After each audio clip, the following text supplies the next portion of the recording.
Hi guys, Tamil உங்களுக்கு வணக்கம். நான் ரீசெண்டாக பயணம் செஞ்ச இந்த இடமா இருக்கலாம், இல்லை சூழ்நிலையாக இருக்கலாம், எதுவாக இருந்தாலும் பொதுவாக எல்லாருடைய பக்கெட் லிஸ்ட்லேயும் இருக்கிற ஒன்று. ஆமாங்க, அதுதான் க்ரூஸ் ட்ரிப். நான் ராயல் கரீபியன் க்ரூஸில் பயணம் செஞ்சேன். இந்த க்ரூஸை பற்றி சொல்லணும்னா கிட்டத்தட்ட 1020 ஃபீட், அதாவது 311 மீட்டர் நீளம் கொண்டது. இதோட கெப்பாசிட்டின்னு பார்த்தீங்கன்னு வச்சுக்கோங்களேன், கிட்டத்தட்ட 3000 to 4000 பேசஞ்சர் இதில் பயணம் செய்யலாம். இதோட எடை 1,38,000 டன் எடை உண்டது. இது மொத்தம் எத்தனை டெக் இருக்குன்னு பார்த்தீங்கன்னா 15 டெக், அதாவது அடுக்குமாடிக்கு. இதில் என்னென்னலாம் ஃபெசிலிட்டி இருக்குன்னு பார்த்தீங்கன்னு வச்சுக்கோங்களேன், rock climbing, flow rider, surf simulator, pools, நிறைய restaurants, live music, theatres, kids programme, casino, ice skating, அடாடாடாடாடா ஏகப்பட்டதாக இருக்குங்க. சரி, இதெல்லாம் சொல்லிட்டு இருந்தா எப்படி, வாங்க எக்ஸ்ப்ளோர் பண்ணுவோம். உள்ளே போன உடனே தம்பி வாங்க வந்து சுற்றி பாருங்கோ, உங்களுக்கு ரூம் தரோம் அப்படின்னு சொல்லிட்டாங்க. சரி, ரூம் நம்பர் கொடுத்த உடனே நடந்துக்கிட்டே இருக்கோம். ரூமே வரல. கப்பலோட கடைசி எல்லைக்கே போயிட்டு ஹனுமார்வால் மாதிரி போய்கிட்டே இருந்துங்க.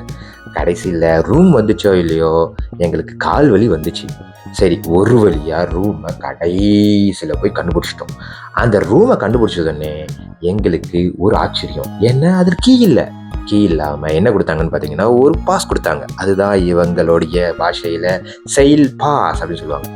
ஒரு வழியாக ரூமை கண்டுபிடிச்சி டட்டாங்கன்னு ஓப்பன் பண்ணி பார்த்தா, அடேங்க அப்பா, இது ரூமா இல்லை 5 ஸ்டார் ஹோட்டலா அப்படின்னு தாங்க ரேஞ்சில் இருந்துச்சு. சரி, இதில் single bed, closet, washroom with standing shower. அடே அடே அடே அடே. சரி, எங்கள் 2 கிட்ஸுக்கு எங்கள் பெட்டை காணும் அப்படின்னு பார்த்துட்டு இருந்தாங்க. சரி, இதோ உங்களுக்கான 2 பெட் அப்படின்னு சொல்லிட்டு மேலேருந்து டொட்டங்னு தொங்க விட்டுட்டாங்க. அன்னைக்கு நாளோட ஃபர்ஸ்ட் ஈவெண்டா ஆடலும் பாடலும் நிகழ்ச்சியை தொகுத்து வழங்குவோர் உங்கள் ரூபன் ஆர்கெஸ்ட்ரா அப்படின்னு டான்ஸோட வரவேற்றாங்க. அப்படியே நாங்களும் ஒரு குத்தாட்டம் போட்டுட்டு இங்க பூசு அப்படின்னு ஒரு குத்தை போட்டுட்டு ஸ்விம்மிங் பூலுக்கு முன்னாடி ஒரு ரிலாக்ஸ் பண்ணிட்டு டே 1 சிறப்பாக நாங்கள் ஸ்டார்ட் பண்ணோம். அதெல்லாம் சரி, தம்பிக்கு பசிக்கும்ல அப்படின்னு கேட்கும்போது, உங்களுக்கான விருந்து 11வது மாடியில் சிறப்பாக காத்து கொண்டிருக்கிறது அப்படின்னு ஒரு அனௌன்ஸ்மெண்ட் வந்துச்சு. குடு குடு குடு குடுன்னு ஓடி போய் பார்த்தா அங்க ஒரு பேரதிர்ச்சி. என்னடா பேரதிர்ச்சின்னு பார்த்தா, நிற்கிறது, ஓடுறது, தாவறது, பறக்கிறதுன்னு எல்லா ஐட்டமும் இருக்குது. ஆடா, நான் தான் ஸ்ட்ரிக்டாக சொல்லியிருந்தேன்ல வெஜிடேரியன் அப்படின்னு சொல்லிட்டு, எங்கே அந்த வெஜிடேரியன் அப்படின்னு கேட்டா மூலையில் ஒரு 4 ஐட்டம் காமிச்சாங்க. இட்ஸ் ஓகே, நம்மளுக்கும் பிடிச்ச மாதிரி தான் இருக்குது அப்படின்னு சொல்லிட்டு அதையும் எடுத்து சாப்பிட்டோம். இங்கே பாருங்களேன் எவ்வளவு ஐட்டம்ஸு. இந்த ஐட்டம்ஸ் எல்லாம் நான் கண்ணால் பார்த்துருக்கேனே தவிர, ஆனால் ஒரு வாட்டியும் இதோட பேரை நான் கவனிச்சதே இல்லை. இப்போ தான் ஒவ்வொரு பேரையா கவனிச்சு போய்கிட்டே இருந்தேன். ஆஹாஹா, எவ்வளோ ஐட்டம். இங்கே பாருங்க, ஏதோ பிரெட்டு. இந்த பிரெட்டுலேயே ஒரு 40 வெரைட்டி வச்சுருக்காங்க. சரி, அந்த பக்கம் முட்டைன்னு பார்த்தா முட்டையில் ஒரு 10 வெரைட்டி. சரி, பாலில் ஒரு 10 வெரைட்டி. அடாடாடா, டெசர்ட்ன்ற பேரில் எடாடாடாடா 5 ஸ்டாரு, 6 ஸ்டாரு, 7 ஸ்டாரு, என்ன ரேட்டிங் வேணும் கொடுக்கலாம் இந்த டெசர்ட்டுக்கு. எங்களுக்கான வெஜிடேரியன் ஐட்டம்ஸ் வந்துடுச்சு. ஆஹா, வெஜிடேரியன் பார்த்தா ரொம்ப லிமிட்டட் ஐட்டம் தான் வச்சுருந்தான்.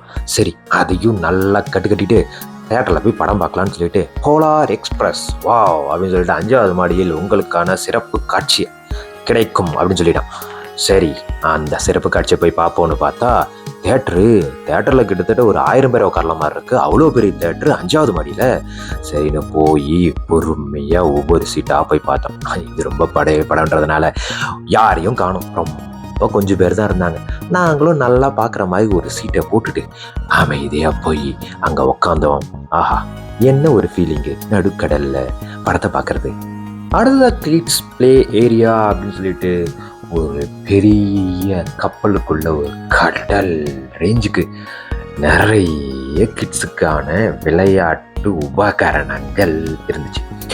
எங்கே போய் பார்த்தோன்னா எதை விளையாடுறது, எதை விளையாட வேணாம் அப்படின்னு தெரியல. ஆனால் இதில் என்ன ஒரு பெரிய கேட்ச்ன்னு பார்த்தீங்கன்னா, இந்த விளையாட்டு எல்லாத்துக்குமே நாம் காசு கொடுக்கணும். காசு கொடுத்தா மட்டும்தான் நம்மளால் விளையாட முடியும். அதனால் நம்மளுக்கு எதெல்லாம் ஃப்ரீயாக இருக்கோ அதை மட்டும் நாங்கள் விளையாடிட்டு மீதி எல்லாத்தையும் கண்ணிலேயே பார்த்துட்டு அடுத்தது ஒரு ரவுண்ட் அடிச்சுக்கிட்டே இருந்தோம். ஆனால் எல்லா விளையாட்டுமே ஓரளவுக்கு நல்லா தான் இருந்துச்சு. நிறைய பேர் விளையாடிட்டும் இருந்தாங்க. இன்னொரு நல்ல விஷயம் பார்த்தீங்கன்னா, இந்த கிட்ஸ் ப்ளே ஏரியா பக்கத்துலேயே கிட்ஸ் டே கேர்னு ஒன்று வச்சுருந்தாங்க. இந்த கிட்ஸ் டே கேர் எதுக்குன்னா, பேரண்ட்ஸ் வந்து அவங்களோட கிட்ஸை அந்த டே கேரில் விட்டுட்டு அவங்க பாட்டுக்கு போய் சுற்றி பார்க்கலாம்.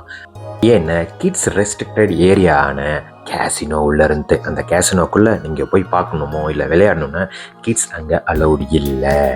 இதெல்லாம் சுற்றி பார்த்துட்டு அதுக்கப்புறம் நாங்கள் போய் தூங்க போயிட்டோம். அடுத்த நாள் காலையில் சன்ரைஸ் வந்து பார்க்கணும் அப்படின்னா, உதய சூரியனை பார்க்கணுன்னா ரொம்ப கஷ்டம், ரொம்ப அழகாக இருக்கும் அப்படின்னு சொன்னாங்க. சரி, அந்த உதயம் சூரியனை போய் பார்ப்போம் அப்படின்னு சொல்லிட்டு பார்த்தா, வா, அதை பார்க்கறதுக்கு ரொம்ப அழகாக கண்கொள்ளா காட்சி அப்படின்னு சொல்லுவாங்கள்ல, அந்த மாதிரி இருந்தங்க. அவங்க உள்ளேருந்து சூரியன் வெளியே வர அந்த அழகான காட்சியை நாங்கள் ரெண்டு கண்ணு பத்தாதுன்னு சொல்லுவாங்க, அந்த அளவுக்கு ரொம்ப அழகாக இருந்தது. கிட்டத்தட்ட ஒரு 3 நிமிஷம் ஆச்சு. இதை பொறுமையாக டெக் 15லேருந்து நான் கேப்சர் பண்ணோம். இந்த டெக் 15 எங்கே இருக்குன்னு பண்ணால் அதுதான் மொட்டை மாடி. அந்த மொட்டை மாடியிலேருந்து கேப்சர் பண்ணும்போது கடலுக்கு நடுவில் அந்த அழகான சூரியன் அந்த உதயமாகிறத அழகாக பார்த்து ரசித்தோம். சூரியன் உதயமாகிற அந்த கண்கொள்ளையா காட்சியை பார்த்துட்டு நம்ம ஒரு வாக் போனால் தானே நல்லாயிருக்கும் அப்படின்னு சொல்லிட்டு 12வது மாடியில் ரேஸ் ட்ராக் அதுக்காகவே வச்சுருக்காங்க. அந்த ரேஸ் ட்ராக் பக்கத்தில் இருந்து பார்த்தா ஸ்விம்மிங் பூல் தெரியும், அங்கே ஜக்கூசி இருக்குது, அங்கே ஹாட் பாத் இருக்குது, இந்த மாதிரி நிறைய ஆக்டிவிட்டீஸ் அங்கேயே இருக்குது அப்படின்னு அதையும் பார்த்துட்டு அங்கே ஒரு சின்னதாக ஒரு ஓட்டமும் ஓடிட்டு சாப்பிட போனோம் இல்லையா, நமக்கு அது முக்கியம் அமைச்சரே.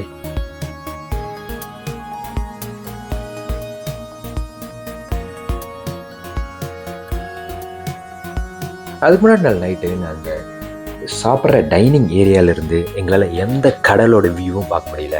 ஆனால் அதுக்கடுத்த நாள் காலையில் சாப்பிட்டுக்கிட்டே கடலை ரசித்தோம், கடலை ரசிச்சுக்கிட்டே சாப்பிட்டுக்கிட்டே சாப்பிட்டோம் இப்படின்னு சொல்லிக்கிட்டே இருக்கலாம். ஏன்னா அவ்வளோ அழகாக இருந்தது சாப்பிட்டுக்கிட்டே கடலை ரசிக்கிறது. அதுக்கப்புறம் ஷோ பார்க்க போயிட்டோம். இந்த ஷோ இன்டர்நேஷ்னல் லெவல் ஷோஸுங்க. சரி, இந்த 13வது மாடியில் ஏதோ ஒன்று ரொம்ப சூப்பராக விளையாடுறதுக்காக நிறைய ஐட்டம்ஸ் இருக்குன்னு சொன்னாங்க. சரி, என்ன ஆக்டிவிட்டிஸ் இருக்குன்னு போய் பார்த்தா, ஸ்லைடிங்கு, ராக் கிளைம்பிங்கு, அதுக்கப்புறமா சர்ஃபிங்னு சொன்னாங்க. என்னடான்னு பார்த்தா ஒன்றுமே இல்லாமல் பிளாங்காக ஒரு ஃப்ளாட்டான ஒரு ஏரியா இருந்தது. யாராவது இந்த ஆக்டிவிட்டி பண்ணுறதை பார்த்தா அதை பார்த்து நாமளும் ட்ரை பண்ணலாம் அப்படின்னு சொல்லிட்டு ஒரு சாயங்காலம் போல் வந்து பார்த்தேன். இந்த இடத்துல நிறைய பேர் சர்ஃபிங் பண்ணிட்டு இருந்தாங்க. இதுதான் அந்த சர்ஃபிங். என்னடா அடிச்சுட்டு ஓடிடுன்னு பார்க்குறீங்களா? எஸ், ரொம்ப வாட்டர் வந்து ரொம்ப ஃபாஸ்ட்டாக ஃப்ளோ ஆகிட்டு இருக்கும். அந்த ஃப்ளோ ஆகும்போது அதோட எதிர் திசையில் நம்ம சர்ஃப் பண்ணணும். அதுதான் இந்த விளையாட்டோட சாராம்சம். சரி, நாமளும் இந்த விளையாட்டை ஒரு வாட்டி ட்ரை பண்ணோன்னு சொல்லிட்டு சும்மா நாம் ட்ரை பண்ணோம். இப்போ பாருங்கள் எப்படி ட்ரை பண்ணுறோன்னு சொல்லிட்டு.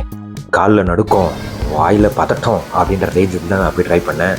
ஃபஸ்ட்டு ட்ரை பண்ண 2 செகண்ட்லேயே சைடில் அடி வாங்கிட்டேன். சரி, இன்னொரு வாடி உதச்சி ட்ரை பண்ணணும்னு சொல்லிட்டு அந்த இன்ஸ்ட்ரக்டர் சொன்ன மாதிரியே ட்ரை பண்ணேன். வா என்ன ஒரு அருமையான ஃபீலிங். நீங்கள் பாருங்கள், கொஞ்சம் நடுவில் வந்து திரும்ப கொஞ்சமாக போய் சைடு வாங்கினேன். அது சைடு வாங்கினதுக்கு திரும்ப வாழ்க்கையில் எத்தனை அடி வாங்கினோம், இதுவும் அடுத்த அடி அப்படின்னு சொல்லிட்டு இன்னொரு வாட்டி உதச்சி திரும்ப சென்டருக்கு வந்தேன். இந்த வாட்டி ஓரளவுக்கு நான் சுதாரிச்சதுக்கப்புறமா அந்த இன்ஸ்ட்ரக்டர், ஐயா நானே தவழ்ந்துட்டுருக்கேன், என்னென்னவோ பண்ண சொல்கிறேன் அப்படின்னு பார்த்தா அந்த அம்மா கையெல்லாம் கீழே ஹோல்ட் பண்ணாமல் ஃபுல்லாக எடுத்துருங்க அப்படின்னு சொல்லிச்சு. சரி, நானும் எடுத்து அப்புறம் பேன் என்ன பட் இருந்தாலும் சைடு வாங்கினேன். கொஞ்ச நேரத்தில் என்னால் பேலன்ஸ் பண்ண முடிஞ்சுது.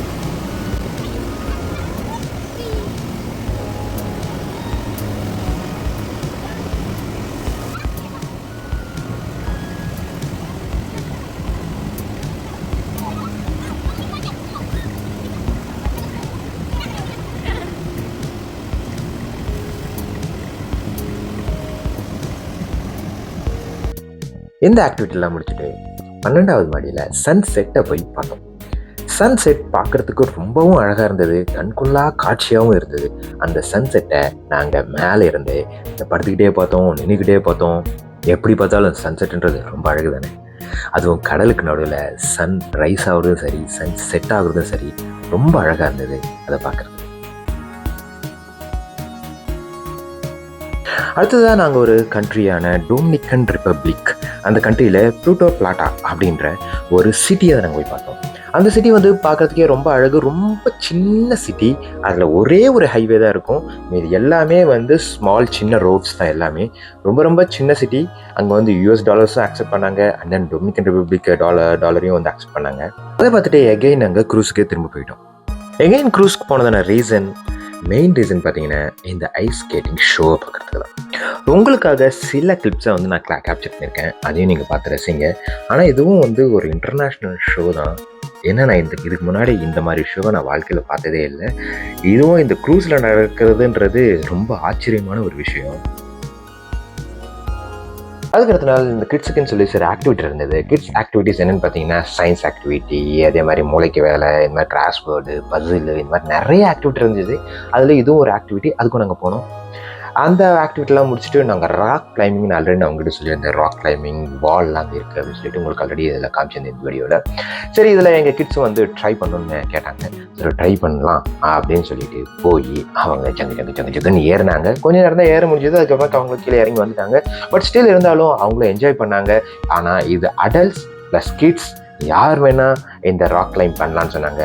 நமக்கெல்லாம் ராக் கிளைம் பண்ணி பெரிய எக்ஸ்பீரியன்ஸ் இல்லையே, அதனால நான் பெருசாக ட்ரை பண்ணல. பட் ஸ்டில் கிட்ஸ் மட்டுமே ட்ரை பண்ணி இதை ஜாலியாக என்ஜாய் பண்ணாங்க.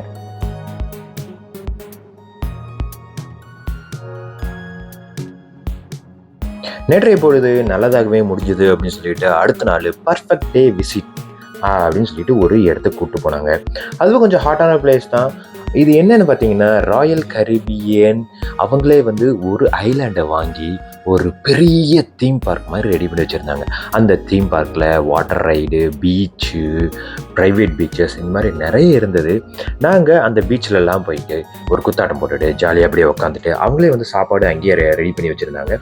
அந்த சாப்பாடையும் சாப்பிட்டுட்டு லஞ்சை முடிச்சுட்டு அப்படியே நம்ம அப்படியே கிளம்பி எகெயின் க்ரூஸ்க்கே போயிட்டோம்.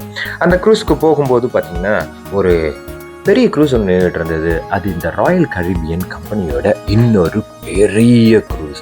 இதுவே ஒரு 3000 பேர் 3000 to 4000 பேர் இருக்கிற கெப்பாசிட்டின்னு பார்த்தீங்கன்னா இந்த இன்னொரு க்ரூஸ் 12,000 to 13,000 பேர் இருக்கக்கூடிய பேசஞ்சர்ஸ் இருக்கக்கூடிய கெப்பாசிட்டியானது.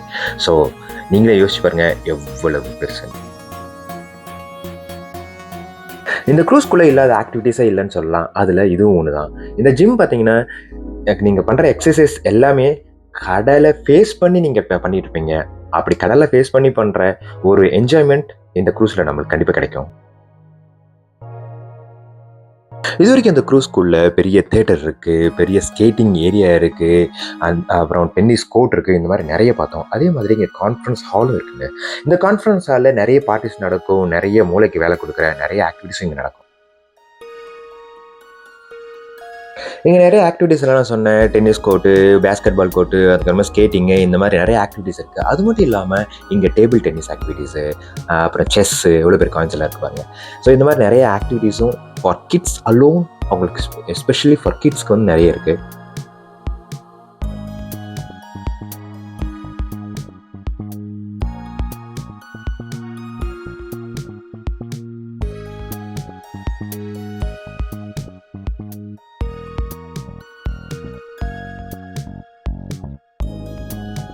கடைசி எங்களுக்கு ஃபேர்வெல் பார்ட்டின்னு சொல்லி ஒன்று வச்சு அனுப்பிச்சி விட்டாங்க. பட் இருந்தாலும் அது ஃபேர்வெல் பார்ட்டியை கேட்கும்போது ரொம்ப அழுகியே வந்துடுச்சு. ஏன்னா 5 நாள் நாங்கள் வந்து இந்த க்ரூஸில் தான் இருந்தோம். இந்த க்ரூஸில் வந்து சாப்பிட்றதுக்கு டைமுக்கு சாப்பாடு, டைமுக்கு தூக்கம், டைமுக்கு எல்லா ஆக்டிவிட்டீஸு எல்லாமே ஒரே கப்பலில் எல்லாமே நடந்தது. அதனால் எங்களுக்கு பிரிஞ்சு வரும்போது அந்த ஷிப்பை விட்டுட்டு வரும்போது ஆஹா ஒரு குடும்பத்தில் ஒருத்தர் விட்டுட்டு வரமே அப்படின்ற ஒரு ஃபீலோடு இருந்தது. இருந்தாலும் அகெயின் இந்த மாதிரி க்ரூஸ் ட்ரிப் எல்லாருமே போகணும் போனால் ஜாலியாக என்ஜாய் பண்ணலாம். Just life time activity, life time once in a life time அப்படின்னு சொல்லலாம். வேணுமே அடுத்த வீடியோவில் சந்திப்போம். அது வரைக்கும் உங்களிடமிருந்து விடைபெறுவது கண்டபடி ஊரை சுற்றும் தினேஷ். பாய். கண்டபடி ஊரை சுத்தலாம் சுத்தலாம் சுத்தலாம் சுத்தலாம். கண்டபடி ஊரை சுத்தலாம் சுத்தலாம்.